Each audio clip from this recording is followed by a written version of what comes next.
इस कार्यक्रम के पुण्यार्चक हैं Shrimati Nisha, Shri Rajesh Bharelya, Raunak Bharelya, Rauli Bharelya Badkur, Ankur Badkur, Ruank Badkur, Nehru Nagar, Bhopal, Madhya Pradesh. Bahubali and Muttin wholesales sarees and cloth merchants, Chadchan district, Vijayapur एवं समस्त बाहुबली एंड मुत्तीन परिवार।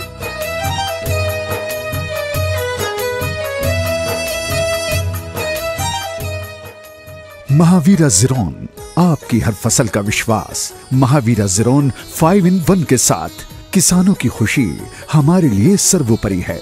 महावीरा ज़ीरोन RM phosphates, Indore, Dewas, Mumbai and Dhule. Customer care number 8956926412।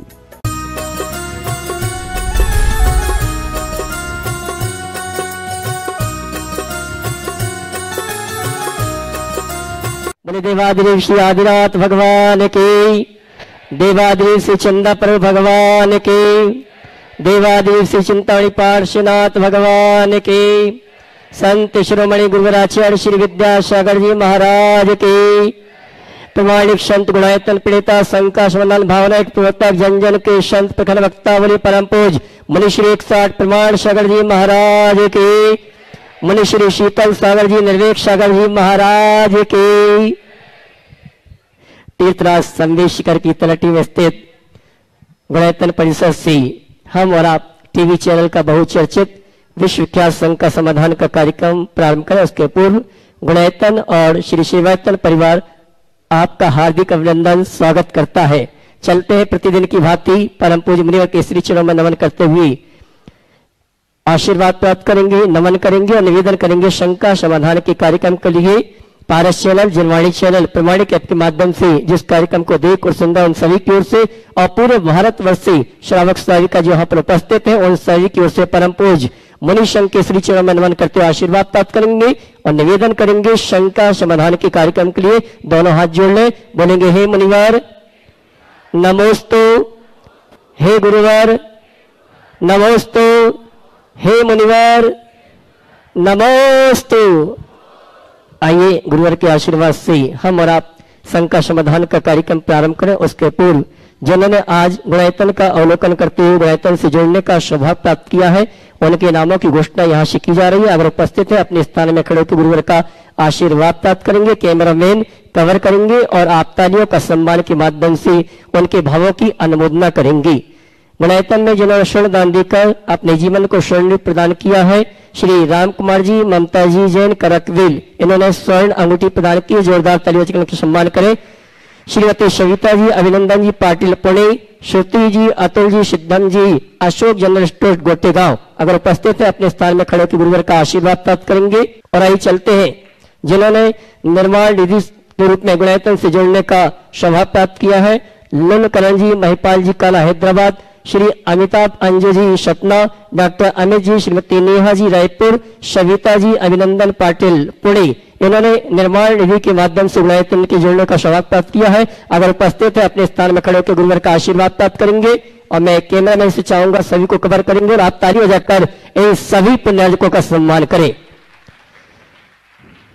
और आइए चलते हैं, मैं उन परिवारों को यहाँ पर आमंत्रित करूंगा जिन्होंने निर्माण मित्र के रूप में गुणायतन से जोड़ने का अवसर प्राप्त किया है। सिंगोली नीमच मध्य प्रदेश से श्रीमान सुभाष चंद्र जी, कमलाबाई जी, जिन्होंने निर्माण मित्र के रूप में गुणायतन से जोड़ने का अवसर प्राप्त किया, उपस्थित है तो मंच पर आए गुरुवर का आशीर्वाद प्राप्त करें और गुणायतन परिवार सम्मान का कार्यक्रम संपन्न करेंगे।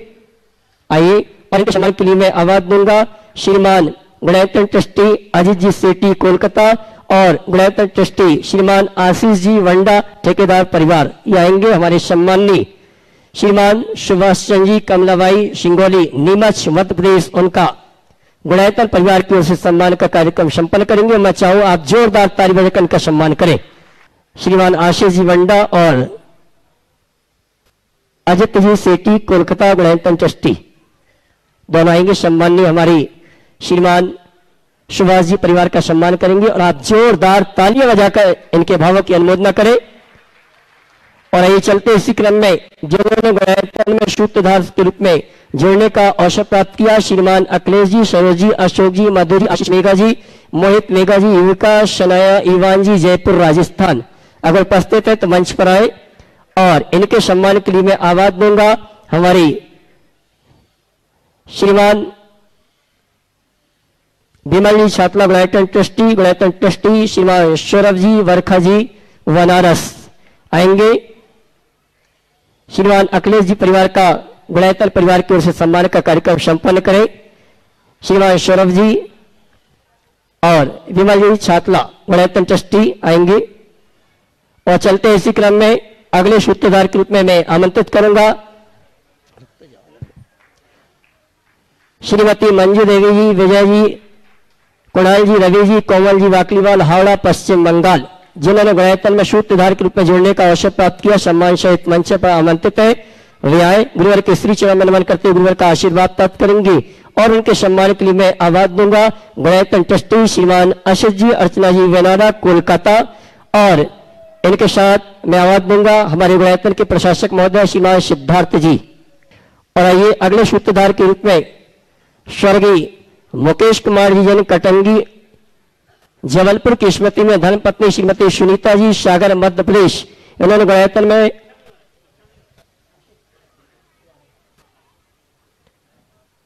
स्वर्गीय मुकेश कुमार जी जैन कटंगी जबलपुर की स्मृति में धर्मपत्नी श्रीमती सुनीता जी, सागर मध्य प्रदेश, इन्होंने गुणायतन में सूत्रधार के रूप में जुड़ने का सौभाग्य प्राप्त किया है।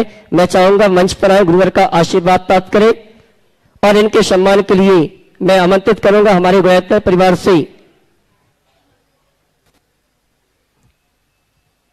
श्रीमान एनएन साहब कोषाध्यक्ष गुणायतन, वे आएंगे। सम्माननीय सागर मध्य प्रदेश निवासी स्वर्गीय मुकेश कुमार जी कटंगी जलपुर की स्मृति में धर्मपत्नी श्रीमती सुनीता जी का सम्मान का कार्यक्रम संपन्न करने के लिए मैं चाहूंगा आप जोरदार ताली बजाकर इनका सम्मान करें।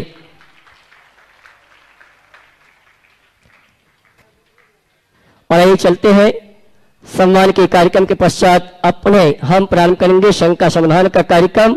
और शंका समाधान के कार्यक्रम में प्रथम प्रश्न लेकर आमंत्रित करता हूं मैं श्रीमान शीतेश जी जैन प्रतिभा चयन छात्रावास इंदौर। उसके बाद तैयार रहेंगे श्रीमान आशीष जी मेघा जी जयपुर गुड़गांव। नमोस्तु महाराज जी। एलक जी और छुल्लक जी के चरणों में इच्छामी। महाराज जी, जैसा कि संसार में देखा जाता है कि अच्छाई के प्रति आकर्षण लोगों का कम होता है और बुराई के प्रति बहुत अधिक होता है। जैसे कि एक दूध वाले को अपना दूध बेचने के लिए बहुत श्रम करना पड़ता है, घर घर जाना पड़ता है, जबकि वो दूध स्वास्थ्यवर्धक होता है, पुष्टिवर्धक होता है, फिर भी लोगों का उसके प्रति आकर्षण कम है। और उसके विपरीत जो मदिरा की दुकान होती है, लोग वहां जाके वो मदिरा लेते हैं और उसका पान करते हैं, जबकि वो स्वास्थ्य के लिए हानिकारक है। तो हम ऐसा क्या करें कि हम बुराई के प्रति आकर्षण कम कर सके और अच्छाई के प्रति लोगों का आकर्षण बढ़ा सके? देखिए, आपने जो सवाल किया है और सवाल में जो उदाहरण दिया है उस संदर्भ में मैं थोड़ा इत्तेफाक रखता हूँ। और मैं तो ये समझता हूँ कि दूध की उपयोगिता और महिमा है कि उसे घर घर तक जाकर बेचना चाहिए, और शराब की अनुपयोगिता है इसलिए उसे एक जगह ही रहना चाहिए। दूध की सबको जरूरत है इसलिए सब जगह सुलभ होना चाहिए। शराब तो जीवन को खराब करने वाला है इसलिए उसे एक तरफ रहना चाहिए। तो जिसे शराब की बड़ी तलब हो वही शराब पीने जाए, पर दूध हर व्यक्ति के जीवन की जरूरत बन जाए, हमारा ये लक्ष्य होना चाहिए। इसलिए अच्छाइयों को हम फैलाने का उद्यम करें। सब प्रयत्न यदि हम ऐसा कुछ उपक्रम करते हैं तो वो ज्यादा अच्छा होगा। श्रीमान आशीष जी मेघा जी जयपुर गुड़गांव। उसके बाद तैयार रहेंगे IIT कानपुर से जयांश जी जैन। गुरुवर के चरणों में बारंबार हमारे परिवार का बारंबार नमोस्तु नमोस्तु नमोस्तु। हे गुरुवर, आजकल कई बार ये देखने में आता है कि जब लोग पक्षालजी या शांति धारा करने आते हैं तो अपने धोती दुपट्टे में मोबाइल रख लेते हैं, हाथ में स्मार्ट वॉच बांध के आ जाते हैं। अब हम इतनी शुद्धि का ध्यान रखते हैं और उसमें ये इतनी अशुद्ध वस्तु साथ में लाना, ये कहाँ तक उचित है? देखिए, बिल्कुल सही बात कही है। न मोबाइल अभिषेक के टाइम होना चाहिए न आहार के टाइम। जो लोग अपने शरीर में खोस खिलाते हैं ना, वो भी महाअशुद्धि करते हैं। पर क्या बोलूं, इसमें सब लपेटे में आते सब अब खोल नहीं रहा हूं, सब में सब आ जाते हैं, कोई नहीं बचा। जिनके पास खोस है वो खोस वाले, हम लोगों को छोड़ के। तो ये बिल्कुल प्रमाद है। कायदे से ऐसी व्यवस्था होनी चाहिए जहां लोग वस्त्र परिवर्तन करते हैं वहीं उनके मोबाइल को सुरक्षित रखने का प्रबंध हो। अभिषेक कर लो, फिर आके ले लो। 10-15 मिनट में क्या फर्क पड़ जाता है, कोई गाल दुनिया छूट जाएगी तुमसे। इसी तरह आप 16 बदलते हो, आहार देते हो, तो मोबाइल का बिल्कुल प्रयोग नहीं होना चाहिए। आपको सबको पता है, बहुत पहले जी टीवी में जो आपके चौधरी, क्या नाम, प्रदीप चौधरी, सुधीर चौधरी का, उसका एक प्रोग्राम आता है DNA, उसमें आया था कि ये टॉयलेट की WC से भी ज़्यादा खराब है, इतनी गंदगी है। और ये रिसर्च की रिपोर्ट है। आप बस शुद्ध कर रहे हैं और अशुद्धि अपने साथ लपेट रहे हैं। मैं तो चौके में कोई दिख जाता है तो उसको बाहर कर देता हूँ। अब खोस खांस के लाओ तो कहाँ तक देखें, वो तो हमारा काम नहीं है।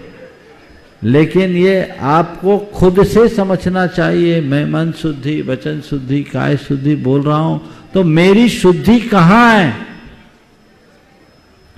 यदि शुद्धि नहीं बन पा रही है तो हम बहुत अंधेर में हैं। आपने बिल्कुल ठीक कहा, मैं सभी को सुझाव दूंगा, अभिषेक और आहार के समय मोबाइल को दूर रखो। आहार दे लो, फिर तुम्हें जो करना है, अभिषेक कर लो, उसके बाद जो करना है कर लो, ये करना चाहिए। और इसी तरह से स्मार्ट वॉच और रुपए पैसे भी। हाँ, स्मार्ट वॉच पहन के आते हैं लोग आजकल, वॉच और रुपए पैसे भी। रुपए भी बहुत गंदे होते हैं। देखो, कुछ चीजें ऐसी हैं, अब जिसमें ज्यादा कड़ाई कर दूंगा तो शायद तुम लोग अभिषेक ही छोड़ दोगे, पर सुरक्षित रखना चाहिए। कायदे से अभिषेक के लिए जाओ तो घर से परिग्रह उतार के ही जाओ ना, सबसे अच्छा। स्मार्ट वॉच भी डिजिटल है। अब इस पर मैं आधिकारिक तौर पर तो अभी नहीं कह पाऊंगा, पर मुझे लगता है मोबाइल जैसी बीमारी इसमें भी हो सकती है। इसको अगर तुम लोगों ने सर्च किया हो तो हमें अवगत कराओ। आज पहली बार ये सवाल आया है, लेकिन डिजिटल होने के नाते संभावना तो दिखती है। और इसलिए क्योंकि हम उसको 24 घंटे पहने रहते हैं। हाँ, वो तभी काम करती है। बिल्कुल उतारना चाहिए। श्रीमान जयेश जी IIT कानपुर उज्जैन, और उसके बाद तैयार रहेंगे गणतंत्र संरक्षक श्रीमान प्रदीप जी संजय जी भदौरा टीकमगढ़। इसके बाद तैयार रहेंगे गणतंत्र ट्रस्टी कमल जी बढ़ियाता मुंबई। हाँ, नमस्ते महाराज जी। हाँ, मेरा सवाल ये था, अगर कोई आपके बहुत करीब और बहुत क्लोज हो और उसकी कोई बात आपको पसंद ना आए और आप वो बात बताकर उसको ठेस भी नहीं पहुंचा, फिर से बोलो। कोई बहुत करीब हो, उसकी कोई बात अगर अपने को ठेस पहुंचा रही हो, परेशान कर रही है अंदर से, हाँ, मगर हम उसको बता के उसको भी नहीं ठेस पहुंचाना चाहते उस बात को, तो उस सिचुएशन में कैसे हैंडल करें हम उस बात को? देखिए, अगर कोई क्लोज है, उसकी कोई बात हमें परेशान कर रही है और हम नहीं बता पा रहे हैं, इसका मतलब हमने उसके बीच में एक कांच की दीवार बना रखी। सबसे पहला काम, उस दीवार को तोड़े, अपने मन के संकोच को दूर करे। वो संकोच 2 कारणों से हो सकता है, एक अहंकार के कारण, दूसरा भय के कारण। अहम और भय में हमारे रिश्ते नहीं पड़ पाते, तो वो जो कांच की दीवार है उसे तोड़ के अलग करे और खुले हृदय से सामने वाले से अपनी बात करे, क्षमा करे, क्षमा मांगने का भाव जगाए, मन साफ हो जाएगा, सारी पीड़ा पल में दूर हो जाएगी। गुणायतन ट्रस्टी श्रीमान कमल जी वड़ियात्ता मुंबई। उसके बाद तैयार होंगे मोदी शोभानी परिवार से अंकित, अमित, पीयूष जी निम्बाहेड़ा एक प्रश्न के लिए। नमस्ते गुरुवर। जयमाला में गुरुवर 2 लाइनें आती है, दिन रात शुभाशुभ भावों में मेरा व्यापार चला करता, मानस वाणी और काया से आश्रयों का द्वार खुला रहता। इसके साथ ही मुझे कभी कभी ये आता है कि ये सब अपने पूर्व जन्म के विकारों का या अशुभ भाव का फल है क्या, या इसमें कर्म की कुछ मतलब वर्तमान में उदय की कोई मतलब संभावना है क्या उसके अंदर? देखिए, हमारी जो प्रवृत्तियां इनमें 2 कारण, एक हमारे पुराने संस्कार जो कर्म के कारण उत्पन्न होते हैं, और दूसरा हमारी चेतना का विकार। दोनों चीजें अनादि से कर्म से बद्ध होने के कारण हमारी चेतना विकारी बनी हुई है, और इस विकारी चेतना को विकारग्रस्त बनाने में कर्म अपना उभार देता है, कर्म के संस्कार निमित्त करते हैं। तो निमित्त नैमित्तिक संबंध है। यदि हम ये कहें कि हमारे अंदर के जो विकार हैं वो केवल कर्म के परिणाम हैं, तो ये कथन भी सही नहीं है, अधूरा है। और हम यदि ये कहें कि हमारे अंदर के जो विकार हैं वो हमारे चेतना के ही विकार हैं, तो ये कथन भी अधूरा है। यदि कर्म के विकार हैं तो हम पर उसका कोई असर नहीं दिखना चाहिए, और केवल चेतना के विकार हैं तो सिद्ध परमात्माओं में भी होना चाहिए। तो हमारे यहाँ इसकी विवेचना करते हुए कहा कि ये निमित्त नैमित्तिक संबंध है। समझ गए? अनोन निमित्तेन दु परिणामम जान दुन्हम पे। दोनों एक दूसरे के निमित्त से ये काम करते हैं। समझ गए? लेकिन खेद तो अपने को होता है ना साहब। हाँ, उसकी खेद और खिन्नता तो अपने को जैसे अपनी खेद खिन्नता हो रही है, इसमें कारण कौन है? हमारे अंदर का ज्ञान और पुराने कर्म का संस्कार, दोनों। मोदी शोभानी परिवार से भाई अंकित जी, अमित जी, पीयूष जी निम्बाहेड़ा एक प्रश्न के लिए। उसके बाद तैयार होंगे श्रीमान अविनाश जी विदिशा। मोदी सोगानी निम्बाड़ा परिवार से बारंबार नमोस्तु नमोस्तु नमोस्तु। महाराज श्री कल सब यात्रा के लिए, वंदना के लिए जा रहे हैं, आपका बहुत सारा आशीर्वाद चाहिए। ऐसा कहा जाता है कि शिखर जी की एक वंदना करने से नरक पशु गति का बंध नहीं होता है। मेरा प्रश्न यह है कि अगर बार बार वंदना की जाए तो इसका क्या फल होगा? 4 बातों से समाधान दीजिए। 4 बातों। एक बार वंदना करने से नरक पशु गति का बंध नहीं होता। बार बार वंदना करने वाला सिद्धों में अपना स्थान बना लेता। देखिए, शिखर जी की वंदना के 4 परोक्ष लाभ है, और मैं 4 प्रत्यक्ष लाभ बताता हूं। आपने 4 बोला तो 8 बताऊंगा। 4 परोक्ष लाभ का मतलब, पहला लाभ दुर्गति टलती है। दूसरा लाभ पुण्य बंधता है। तीसरा लाभ पाप कटता है। दुर्गति टलती है, पुण्य बंधता है, पाप कटता है, और सदगति मिलती है। इसी धारणा से भरकर आप यहाँ आए हो, सभी आते हैं। लेकिन ये चारों बातें परोक्ष हैं। दिखती है क्या?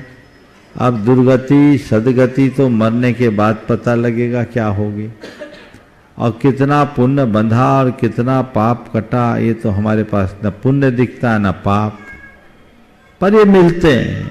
ये चारों के चारों परोक्ष लाभ है। प्रत्यक्ष लाभ क्या है? सबसे पहला लाभ धर्म श्रद्धा में वृद्धि। क्या? धर्म श्रद्धा में वृद्धि। सम्मेद शिखर आने के पहले जैसी श्रद्धा हो, उससे कहीं अधिक श्रद्धा जग गई तो समझना हमारा सम्मेद शिखर आना सार्थक हुआ है। दूसरी बात, बुराइयों का त्याग। आपने अगर कोई बुराई छोड़ी है तो समझना आपके पाप घटे हैं, और पाप घटेंगे तभी पाप कटेगा। समझ गया? तीसरी बात, अहम भाव का विसर्जन। शिखर जी आने के बाद भी यदि मन में वो मिथ्या अहंकार पलता रहे तो उद्धार कैसे होगा? अहम भाव का विसर्जन और अहो भाव की वृद्धि ये हृदय में बढ़नी चाहिए। शिखर जी से लौटो तो परिणामों को इतना सरल बनाओ कि घर पहुंचते ही जिससे बैर बुराई हो, जिससे द्वेष पूर्ण संबंध बने हो, उन सब से जाके क्षमा मांगो, क्षमा करो, जीवन निर्मल हो जाए। यदि ये चारों प्रत्यक्ष लाभ आप लेकर जाओगे ना, तो ऐसे जीव के उद्धार में कोई संशय नहीं रहेगा। श्रीमान अविनाश जी विदिशा, उसके बाद तैयार होंगे श्री संरक्षक डॉक्टर सविता जी, अशोक जी विदिशा भोपाल। पूज्य गुरुदेव मुनि श्री परमार सागर जी महाराज, मुनि श्री निर्वेक सागर जी महाराज एवं विदिशा नगर गौरव मुनि श्री शीतल सागर जी महाराज जी के चरणों में मेरे परिवार एवं विदिशा जैन समाज की ओर से नमोस्तु नमोस्तु नमोस्तु एवं क्षुल्लक श्री के चरणों में इच्छामि। भगवान आपके प्रयास से एवं पूज्य गुरुदेव के आशीर्वाद से भगवान शीतलनाथ स्वामी के 4 कल्याणक भूमि पर ऐतिहासिक समोसरण मंदिर लगभग तैयार है और उम्मीद है कि 2024 तक हम पूर्ण रूपेण उसे तैयार कर ले जाएंगे। हम चाहते हैं कि 2024 में विदिशा का पंच कल्याणा पूज्य गुरुदेव और आपके आशीर्वाद से आपके सानिध्य में पूर्ण हो जाए, ऐसी हमारी इच्छा है और ऐसा ही हमारा विचार है कि आपका मंगल विहार भी विदिशा की ओर हो, जिससे कि विदिशा और पूर्ण दिशा प्रदान करें। भावना है, बहुत अच्छी बात है। सब अपनी अपनी भावनाओं को पूरी करें और भगवान हम लोगों को इतनी सामर्थ्य दे कि किसी को निराश न किया जा सके। महाराज श्री शीतल धाम के विषय में भी आप 2 शब्द बोल दीजिए। देखिए, एक बात इस मंच से मैं जरूर कहूँगा कि हमारे 24 तीर्थंकरों में से अधिकांश का कल्याणक बिहार और उत्तर प्रदेश झारखंड में हुआ। मध्य प्रदेश में एकमात्र विदिशा, जिसका पुराना नाम भद्दिलपुर है, एक ऐसा शहर है जहाँ भगवान शीतलनाथ के 4 कल्याणक के सबल प्रमाण है। शीतलनाथ भगवान के जन्मभूमि के रूप में आज अनेक स्थानों को लोग प्रतिपादित करते हैं, दावा करते हैं। जब मैं पहली बार विदिशा गया था, गुरुदेव का कहना था कि वहाँ भगवान शीतलनाथ की कल्याणक भूमि है, यदि उसका कुछ विकास हो सके, समाज रुचि ले तो देख लेना। जब मैं वहाँ गया तो चूंकि बचपन से मेरे संस्कार में कोलवा पहाड़ शीतलनाथ भगवान की जन्मभूमि के रूप में था। कोलवा पहाड़ एक बहुत ही उत्तम क्षेत्र है और वहाँ कुछ पुरावशेष भी उपलब्ध है। तो मैंने, चूंकि मेरे संस्कार में कोलवा पहाड़ था, तो मैंने चलाकर इस पर शोध किया। लगभग 5-6 महीने के अध्ययन के उपरांत, विदिशा में ही था, मैं इस निष्कर्ष पर पहुंचा कि यथार्थ में देखा जाए तो जिस मलय देश की राजधानी भद्दिलपुर में शीतलनाथ भगवान का जन्म हुआ है, वह स्थान वर्तमान में मध्य प्रदेश का भद्दिलपुर विदिशा ही है। उसके मुझे कई प्रमाण मिले और सबसे सबल प्रमाण हमें 2 शिलालेख और एक मूर्ति लेख मिला। एक वहां के कुएं में भद्दिलपुर शब्द मिला, जो करीब 500 साल 600 साल पुराना कुआं। 11वीं शताब्दी का एक लेख जो चांदखेड़ी में है, वो विदिशा के संदर्भ में भद्दिलपुर लिखा है। और विदिशा के अंदर किले का जो मंदिर है 450 साल पुराना, और उसमें एक प्रतिमा में, शीतलनाथ भगवान की प्रतिमा में भद्दिलपुर अंकित लिखा। किले अंदर का मंदिर जो 450 वर्ष पुराना है, उस मंदिर में का नाम भी शीतलनाथ दिगंबर जैन मंदिर।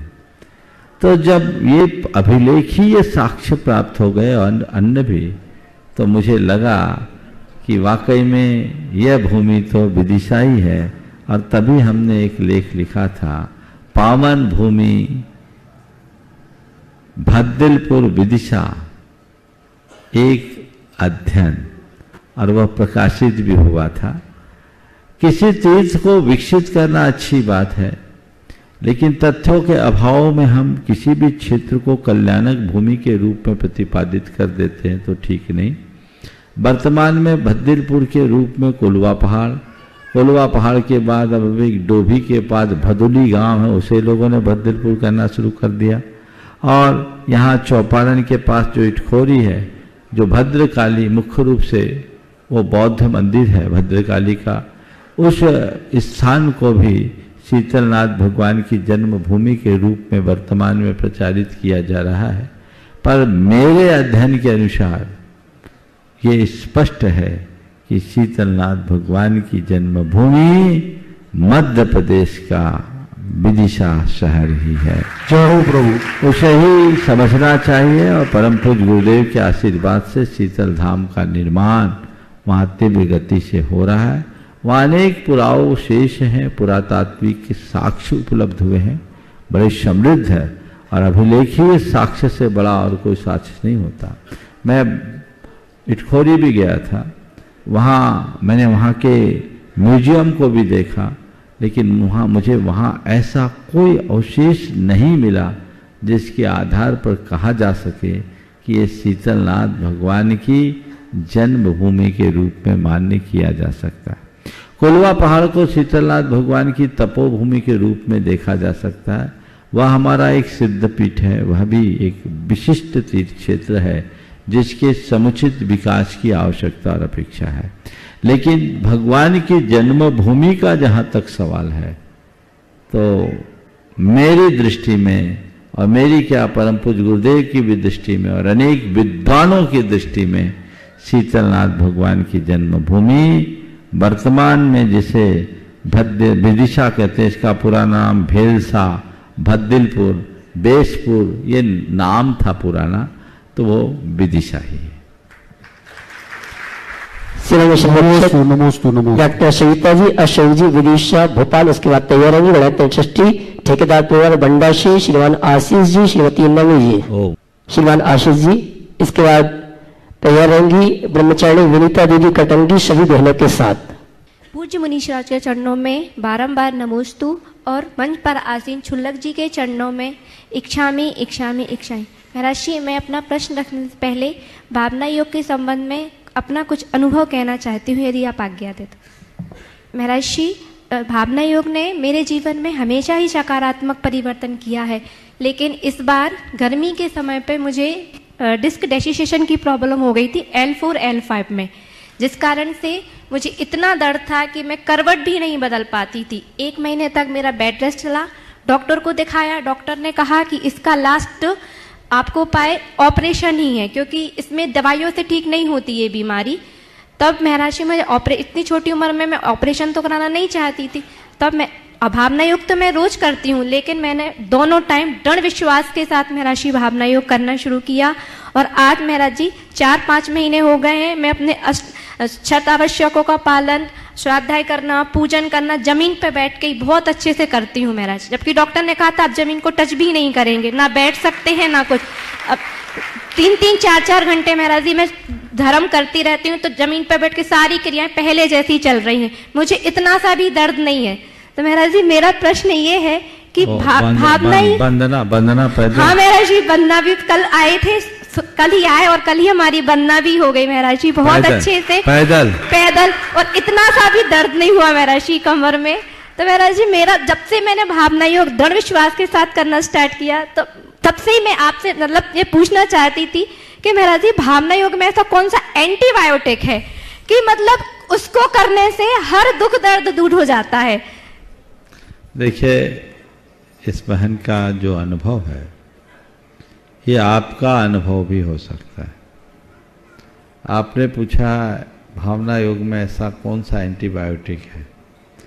मैं कहूँगा भावना योग एक अभिनव प्रयोग है और जो जो श्रद्धा के साथ भावना योग करता है उसके जीवन में आश्चर्यजनक परिणाम घटते हैं। हमें आवश्यकता है, अपेक्षा है इसे ठीक तरीके से समझने की, और बहुत सरल सा प्रयोग है, बार बार मुझे कराने की भी जरूरत नहीं, सब आपको YouTube में है। भावना योग का असर उस पर पड़ता है जो हमारे शब्दों को गहराई से सुनते हैं और दोहराते हैं और ऐसा मान कर करते हैं कि गुरुदेव हमें भावना योग करा रहे हैं। उन्हीं शब्दों को आप अपने मुख से केवल दोहराओगे, खुद ही अपने शब्दों को हेर फेर करोगे तो उसका वांछित परिणाम संदिग्ध हो जाएगा। लेकिन जब एक बार आप सुनते हो और एक बार दोहराते हो तो वो आपके सबकॉन्शियस को बहुत गहराई तक प्रभावित करता है और उसके साथ जो ऊर्जा प्रवाह है वह एक चमत्कार है। कल भी मैंने ऊर्जा के संदर्भ में कहा था, ये प्रयोग सबको करना चाहिए, इससे बड़ा परिवर्तन आएगा।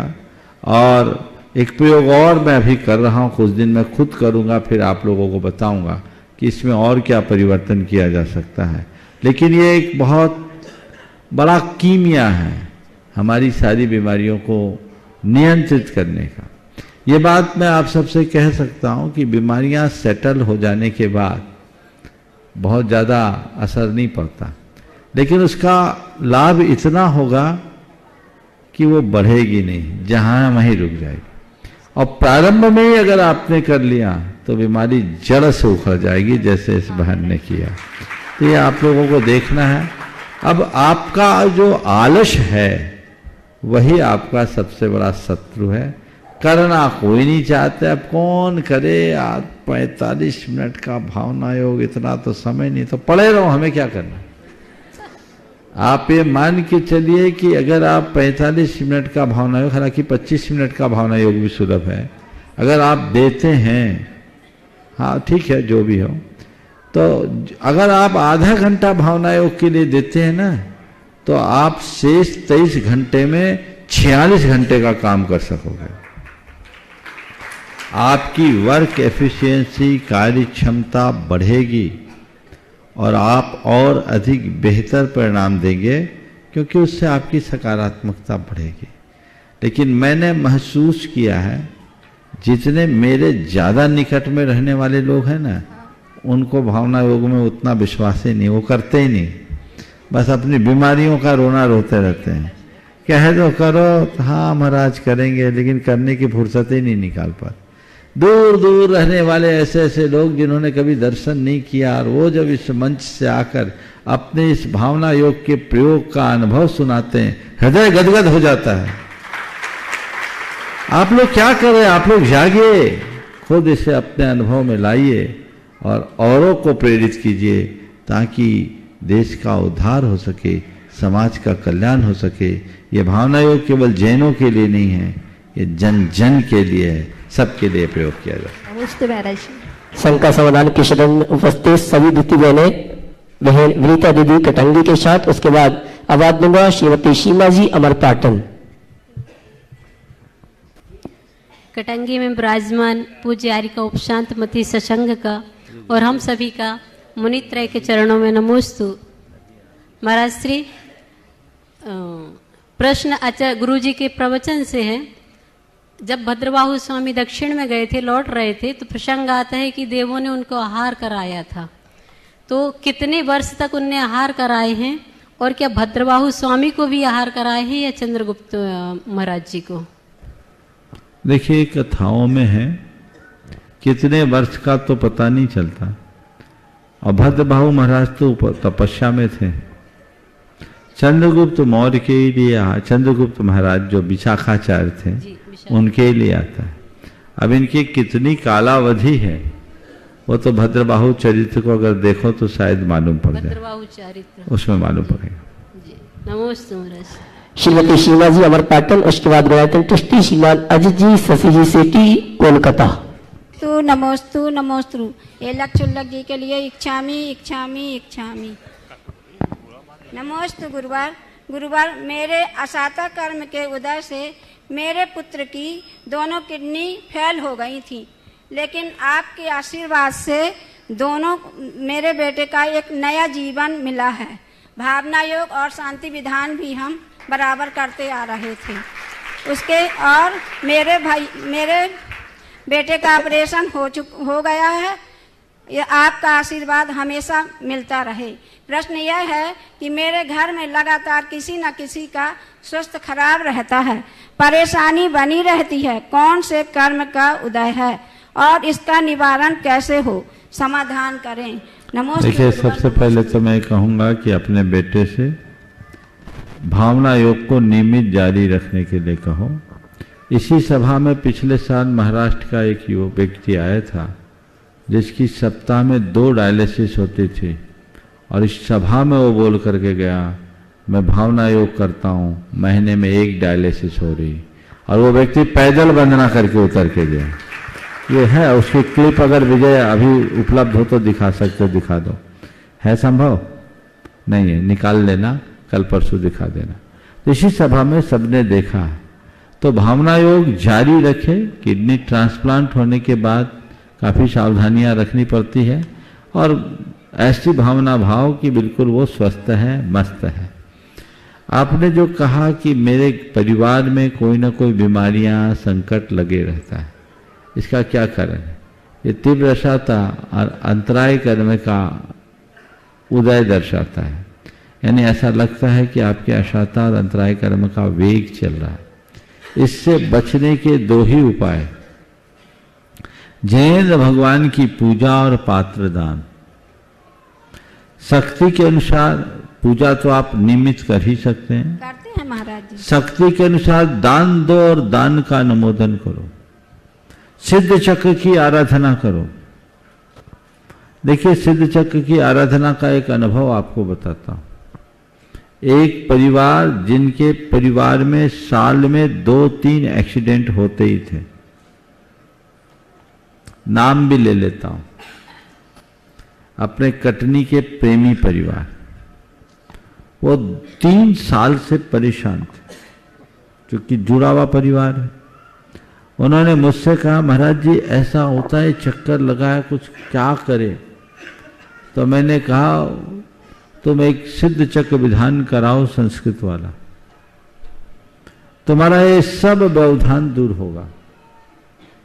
उन्होंने मेरी बात का पूरी तरह अनुकरण किया। घर में ताला लगाकर प्रत्येक सदस्य को लेकर समेत शिखर आए, और 8 दिन का उनका केवल पारिवारिक विधान हुआ। मैंने ही करा यहीं पर, शायद 2014 या 13 की बात है। वो दिन का दिन है और आज का दिन है, एकदम विराम लग गया। मैं कोई महिमा मंडन नहीं करना चाहता कि महाराज ऐसा कहकर इतना महिमा मंडन कर रहे हैं कि जिनको विधान न करने की इच्छा वो भी करने लगे।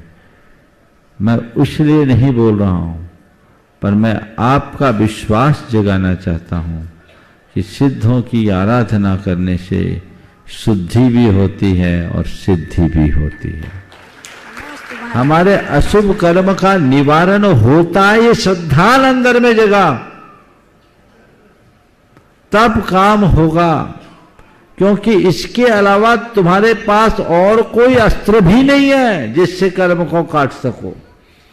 तो ये 2 चीजें हैं, ये अमोघ उपाय है। श्रद्धापूर्वक सभी को इसका आलम्बन लेना चाहिए, शक्ति और परिस्थिति के अनुरूप। और सिद्ध चक्र का भी असली मजा संस्कृत के सिद्ध चक्र में है, जिसमें पूर्ण आराधना होती है, प्रत्येक मंत्र के 9 बार। समझ गए?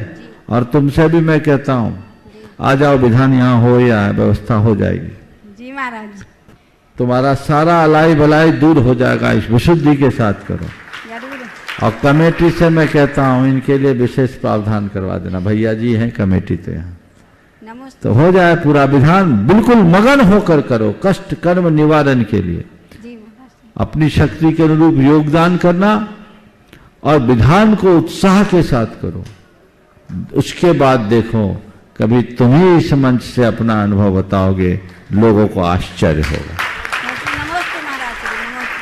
श्रीमान अजित जी शशि जी सेठी कोलकाता गुणायतन ट्रस्टी, उसके बाद नवीचंद जी बेंगलोर। नमोस्तु महाराज जी, नमोस्तु महाराज जी। छुल्लक जी के चरणों में इच्छामी इच्छामी इच्छामी। महाराज जी, कबीरदास जी की एक बड़ी ही प्रसिद्ध पंक्ति है, गुरु गोविंद दो खड़े काके लागू पाए, बलिहारी गुरुदेव की गोविंद दियो बताए। तो महाराज जी प्रश्न यह है कि यदि अरिहंत भगवान को सिद्ध भगवान के पहले प्रणाम करते हैं तो आचार्य और साधु को क्यों नहीं करते हैं? वो भी तो हमें शिक्षा देते हैं। आचार्य उपाध्याय साधु गुरु अरहंत परम गुरु है, तो हम परम गुरु को पहले प्रणाम करते हैं। और मंदिर में यदि दर्शन कर रहे हो और मुनि वहाँ उपस्थित हो तो मंदिरों में मुनियों को प्रणाम करना उचित है? मुनि अगर मंदिर में उपस्थित हैं और वो खुद दर्शन करने आए हैं तो पहले उनको दर्शन कर लेने दीजिए। वो दर्शन करके जब अपना काम पूरा कर ले फिर वंदना कीजिए, और कायदे से मुनियों की वंदना उनके स्थान पर जाकर करो। अब आ गए तो वहीं निपटा दो। और कई बार तो ऐसा होता है कि हम लोगों के भावपूर्वक दर्शन कर रहे, लोग व्यवधान कर देते हैं, तो ये नहीं होना चाहिए। जब तक उनका दर्शन न हो आप एक तरफ खड़े रहें, इंतजार करें, जब वो दर्शन कर ले तब तक आप भी दर्शन कर लो, फिर आराम से आप उनकी वंदना करें। नमोस्तु नवीचंद जी बेंगलोर, उसके बाद तैयारी विकर्ष जी शास्त्री। नमोस्तु महाराज जी, नमोस्तु नमोस्तु नमोस्तु। मेरा प्रश्न ये है कि हम सारे बच्चों को मंदिर जाने के लिए कैसे आकर्षित करें? मंदिर का महत्व बताओ, मंदिर के उपयोग। खड़े रहो बेटा। बच्चों को बताओ कि जैसे मोबाइल को चार्ज करने के लिए क्या करना पड़ता है, क्या करते हो? चार्जिंग में लगा। कहाँ चार्जिंग होती है? कहीं भी? Switch point. पावर पॉइंट में ना? हाँ, पावर पॉइंट। जहाँ पावर पॉइंट है वहाँ ले जाके चार्ज करते हो। तो जैसे मोबाइल को चार्ज करने के लिए पावर पॉइंट के पास जाना जरूरी है, वैसे मन को चार्ज करने के लिए भगवान के पास जाना जरूरी है। वो हमारे पावर पॉइंट है। तो चलो, मन ऊर्जावान होगा, मन चार्ज होगा, उससे हमारी भाव विशुद्धि होगी। हम एक अच्छी प्रार्थना करेंगे अपने अच्छे जीवन के लिए, तो बच्चे और बड़े सभी आकर्षित हो सके। श्रीमान विकर्ष जी शास्त्री, उसके बाद श्रीमती इंदु जी कटनेरा भोपाल। पूज्य गुरुवर के चरणों में त्रिवार नमोस्तु। मंचासीन समस्त एलक और छुल्लक मुनिराजों के चरणों में कोटि कोटि इच्छामी। भू देखा, भूमंडल देखा मैंने, नदी सरोवर देखा, पर्वत की चोटी पर जाकर जाने कहां कहां नहीं देखा, लेकिन जब से देखा तुमको तब से मुझको लगा ऐसा कि जैसे मैंने चलते फिरते वर्तमान महावीर को देखा, जैसे मैंने चलते फिरते वर्तमान महावीर को देखा। नहीं जानता कौन हो गुरुवर और कहां से आए हो, मेरे जीवन की इन सांसों में गुरुवर तुम ही समाये हो। कोई तुमको कहे दिगंबर, कोई कहता पैगंबर, कोई कुंद कुंद सा कहता, कोई कहता तीर्थंकर। अरे सच में गुरुवर आप हो अद्भुत, जिन शासन उन्नायक हो, जिन वाणी रसपान कराते, जिन वाणी के गायक हो, जिन वाणी रसपान कराते, जिन वाणी के गायक हो। क्या उपमा दे दूं तुमको, तुम तो सबसे ही न्यारे हो। हे गुरुवर प्रमाण सागर हमको प्राणों से भी प्यारे हो। हे गुरुवर प्रमाण सागर हमको प्राणों से भी प्यारे हो।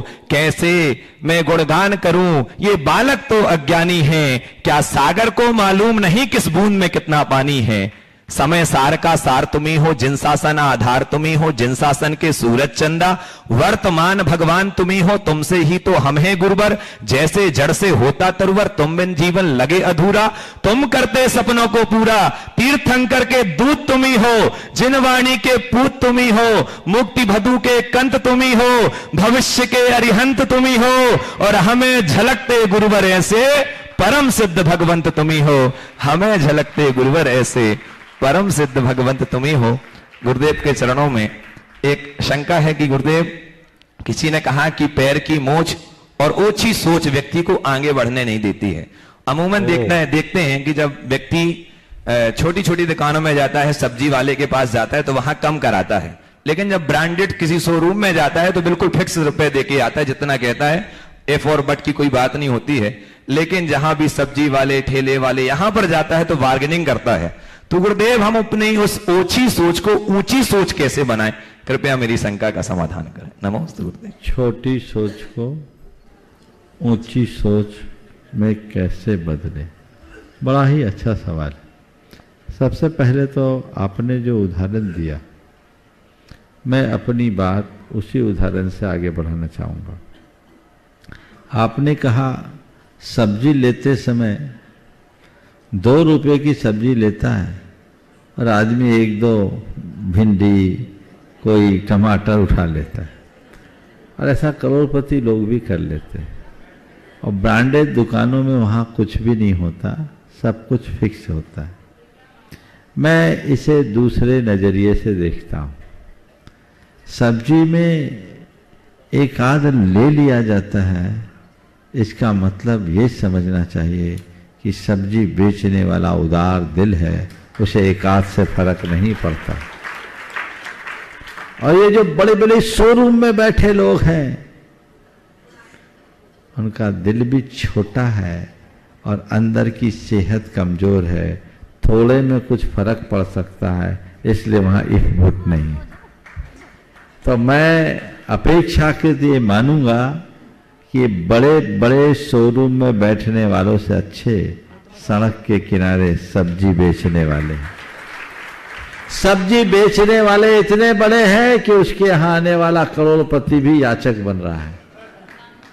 जो करोड़पति को दे वो बड़ा दानी, या जो भिखारी को दे वो बड़ा दानी? बोलो तो बोलो। करोड़पति को दे। तो जिस दिन तुम्हारे अंदर ये दृष्टि आ जाएगी कि सब्जी वाला भी मुझसे बड़ा है, तुम्हारी ओछी सोच ऊंची सोच में परिवर्तित हो जाए। देखने की दृष्टि होनी चाहिए। तुम उन्हें कमतर क्यों आंकते हो? तुम उससे ले रहे हो, मुस्कुराते हुए दे रहा है, और वही सब्जी वाला तुम्हारी दुकान में आ जाए, नहीं हमको नहीं पोसाएगा। इसका मतलब तुम्हारा दिल छोटा है, उसका हृदय विशाल है, वो तुमसे बड़ा है। और उस घड़ी कहने को कोई करोड़पति हो, अगर एक टुकड़ा भी एक्स्ट्रा ले रहा है तो वो उसकी अंदर की भावधारा को प्रकट कर रहा है कि अंदर से दरिद्र है, और वो दे रहा है, वो उसकी उदारता को प्रकट कर रहा है। तो बस हमेशा अपनी सोच को बड़ी बनाकर रखना चाहते हो तो हर व्यक्ति को सकारात्मक दृष्टि से देखना शुरू कर दो। हर घटना को सकारात्मक दृष्टि से देखना शुरू कर दो। अगर हर प्रसंग को सकारात्मकता से देखने लगेंगे तो हमारी सोच अपने आप बड़ी हो जाएगी। मैं एक बड़े उद्यमी की फैक्ट्री में रुका। उन्होंने उस दिन पूरी फैक्ट्री बंद रखी। फैक्ट्रियां बंद नहीं रहती, मशीनें कोई बंद थोड़ी होती। कोई 400 से ज्यादा एम्प्लॉइज थे। उनने हमारा संबोधन कराया, सबको आहार दिखाया, उत्सव सा था उसके। प्रवचन के बाद मैंने सेठ से पूछा कि आप इनके लिए क्या सोचते हो? तो उन्होंने कहा, महाराज ये सब मेरे जैसे बन जाए ऐसा आशीर्वाद दे दो। ये सोच है। तो ऐसी सोच रख सकते हैं यदि आप हर व्यक्ति के भीतर की योग्यता का अभिनंदन करना सीख जाए। नमोस्तु गुरुदेव। श्रीमती इंदु जी कटनेरा भोपाल, उसके बाद गुणायतन ट्रस्टी श्रीमान अशित जी अर्चना जी वेनाडा कोलकाता। नमोस्तु गुरुदेव, नमोस्तु गुरुदेव, नमोस्तु सभी भोपाल वासियों के ओर से आपके चरणों में कोटि कोटि नमन। हे गुरुदेव, अभी अभी मैंने पिछले साल अभी मेरी एक बहन ने पूछा था कि मैंने अपने पति को लीवर दिया हैगा, तो वो लीवर से ग्रसित थे, तो मैंने उनको लीवर दिया है और मेरी सभी महाराज जियों के दर्शन करने की इच्छा उनको जाहिर की है कि मैं सभी महाराज जी से आशीर्वाद लेके गई थी। और मैं कुंडलपुर में एक अंगूठी दे के गई थी लीवर के पहले, और यहाँ गुणायतन में भी एक अंगूठी दे रही हूँगी। सबसे पहले तो ये अंगूठी ले, और मेरा ऐसा वो नहीं बोला था कौन सा कर्म का उदय चल रहा है, तो मेरा भी यही कह रही हूँ कौन सा कर्म का उदय चल रहा है। महाराज जी, मेरा प्रश्न है कि एक भिंडर में थे जब आप, एक विदुषी महिला ने प्रश्न पूछा था कि सास भी कभी बहू बनी थी, मतलब मैं सास थी और मैं बहू बन गई हूँ, तो अब मेरा क्या उद्देश्य है, तो मैं क्या करूँ। और फिर उन्होंने प्रश्न भी पूछा था, कहा था कि मेरी सास ने नमोस्तु बोला है, तो आगे वो क्या करें। तो आपने उस टाइम कहा था कि आपकी सासू माँ से कहें वो अपने 5 प्रतिमा का पालन करती हैं और आगे प्रतिमा और बढ़ाएं। तभी उनके बीच में उनके दामाद को कैंसर संबंधी बीमारी हो गई थी और वो पपोरा जी में गुरुदेव के चरणों में समाधि करा रही थी। समाधि कराते समय उनकी समाधि तो नहीं हुई और सुबह सुबह आचार्य श्री से व्रत लेकर आई थी, और व्रत के बाद उस 11 बजे उनकी समाधि मरण हो गया। तो गुरुदेव क्या आपके ज्ञान में ये झलक रहा था कि इनका मतलब आगे ऐसे होना, अगर ऐसा झलक रहा था आपके दिव्य ज्ञान में, तो हमें भी ऐसा मार्ग बताएं ताकि हम भी इस कल्याण मार्ग पर चल सके। नमोस्तु गुरुदेव, नमोस्तु। 2017-18 की बात आप पूछ रही हैं। 23 में रोज कितने प्रश्नों का उत्तर देता हूँ मुझे याद नहीं है। मैं अपने दिमाग को बहुत जोर दे रहा हूँ कि कब वो प्रश्न आया और मैंने क्या उत्तर दिया, तो मेरे मानस पटल पर उभर नहीं रहा है। जहाँ तक दिव्य दृष्टा होने, पंत वो पंत जी थे ना, उनका है जी। अच्छा, पंत जी, हाँ, पंत जी के यहाँ से था। उनकी तो उत्तम समाधि हो गई ना। हाँ, बहुत बहुत अच्छा। देखिए, वो एक बहुत अच्छे धर्मात्मा परिवार से संबद्ध थे, अब याद आ गया मुझे। और जिस जीव का होनहार अच्छा होता है उसके लिए सारे निमित्त अपने आप मिल जाते हैं। और मैं तो ये मानता हूँ, हम दिव्य दृष्टा बिल्कुल नहीं है, लेकिन सामने वाले के पुण्य से हमारे मुख से वैसे उद्गार निकल जाते हैं। हम नहीं बोलते, तुम्हारा पुण्य हमसे बुलवा लेता है।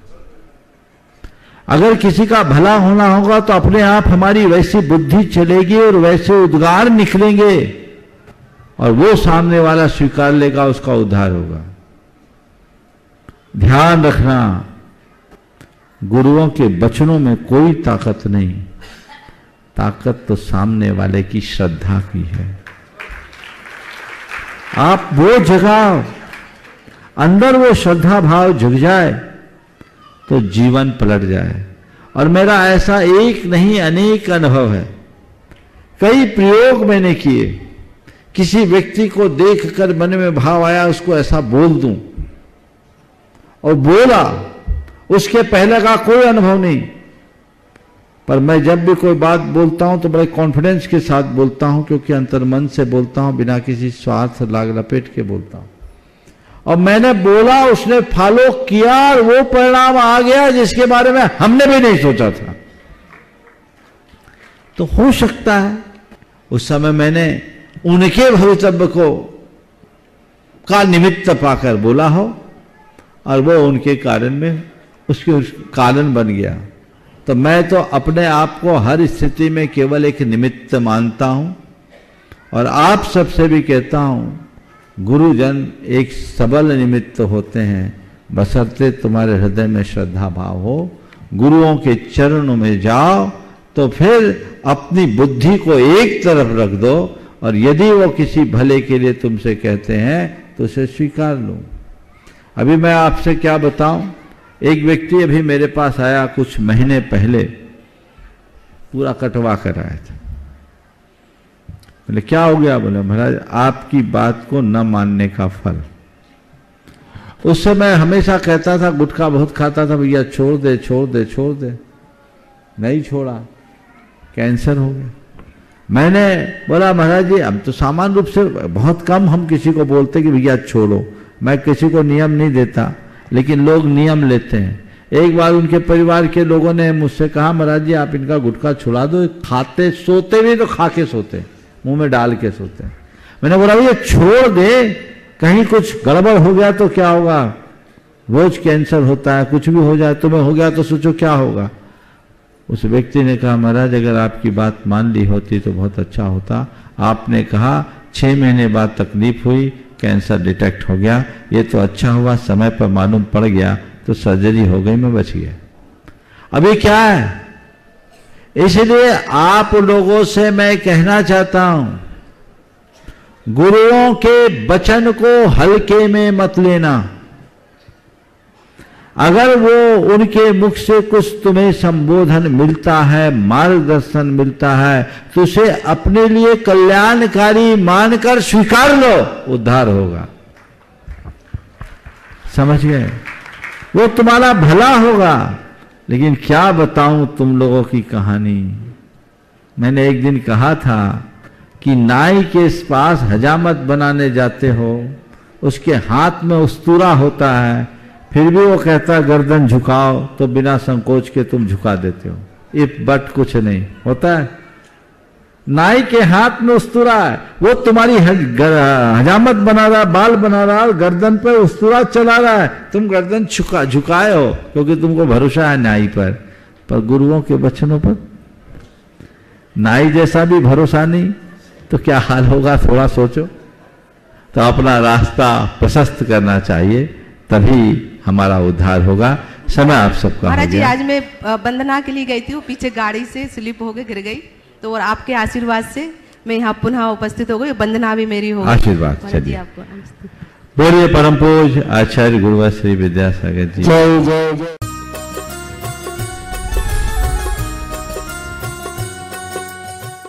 इस कार्यक्रम के पुण्यार्चक थे Shrimati Nisha, Shri Rajesh Bharalya, Raunak Bharalya, Rauli Bharalya Badkur, Ankur Badkur, Ruank Badkur, Nehru Nagar, Bhopal, Madhya Pradesh. Bahubali and Muttin wholesales sarees and cloth merchants, Chadchan district, Vijayapur एवं समस्त बाहुबली एंड मुत्तीन परिवार।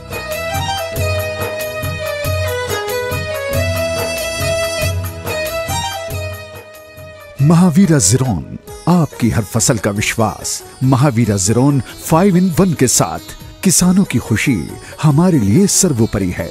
महावीरा ज़ीरोन RM phosphates, Indore, Dewas, Mumbai and Dhule. Customer care number 89569 26412।